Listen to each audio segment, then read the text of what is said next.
Ang kasabihan ng taong sadlak sa kahirapan kahit ano ay nagagawa ng dahilan. Lalo ng hanap buhay ay nakabatay sa panlilinlang. Pero sa mata ng batas at katarungan, may pinagkaiba ba kung ang dilihensya ay bilyon-bilyon o barya-barya lamang? Mukhang napatunayan na natin na ang mas malaking dilihensya madaling makakuha ng Golden Visa. At hindi basta-basta na-aresto, kundi yung kalayaan niya ay nagiging limitado. Limitado lamang. At pag sinundo na ng mga otoridad, ay bigla na lang maglalaho.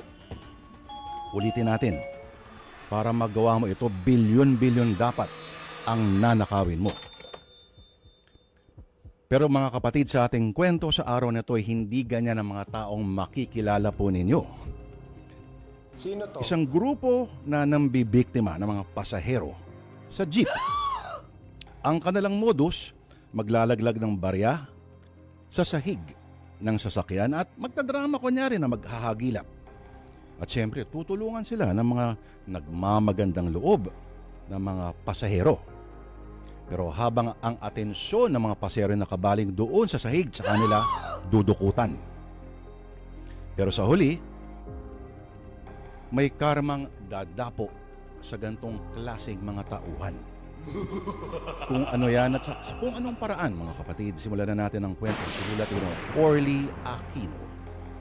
Ito na po ang ating dula na pinamagatang Laglag Barya Lang sa Umaga.